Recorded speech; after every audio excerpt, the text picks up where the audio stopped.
Je m'attendais pas à ça. Mais c'est cool.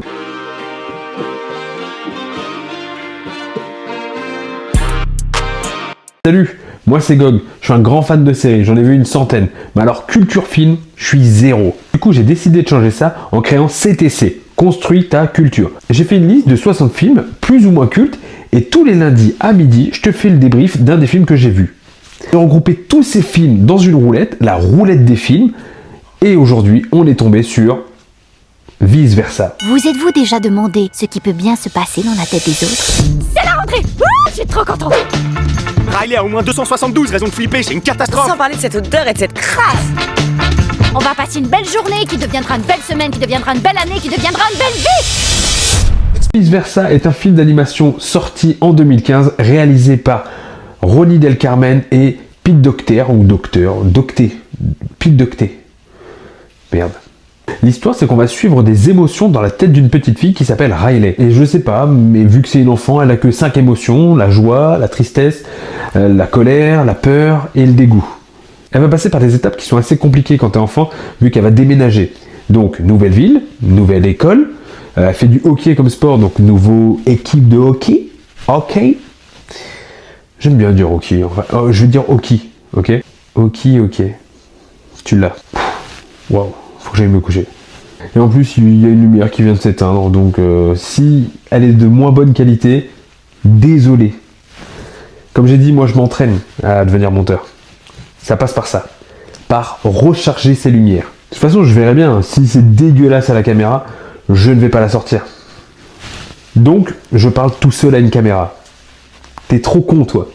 Bah tu vois, là on parle d'émotions, mais tu vois, j'ai plein d'émotions qui passent dans ma tête là. Tu vois? Ah, mais t'as pas rechargé tes lumières.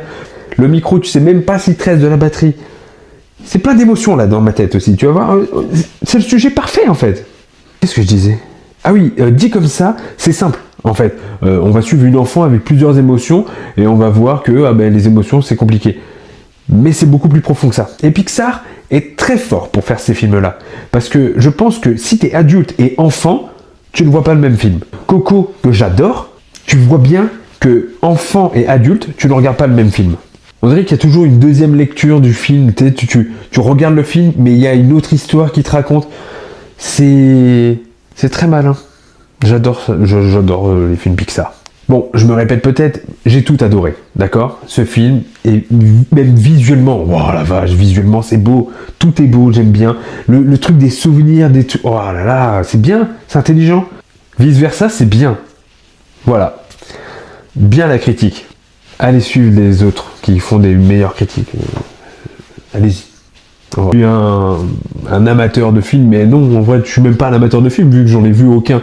Là, c'est mon 3e film que je regarde, Vice Versa, et il est formidable. Et ce qui est formidable avec ce film, c'est que ça va te parler de ce que tu ressens parfois, mais que tu n'arrives jamais à expliquer. On va aussi parler de la cohabitation des émotions, que parfois, être triste, c'est nécessaire, parfois. C'est même bien, c'est pas grave en fait. Il est pas très long en plus, c'est 1h30, ça se regarde très facilement. Et moi en vrai je te dis mais fonce, va le voir. Je me répète trop, mais c'est un coup de cœur, j'adore ce film. J'espère que cette vidéo est passable. Je suis désolé pour la lumière, je suis désolé si la qualité est nulle. Et moi je te dis à lundi prochain pour un nouveau film.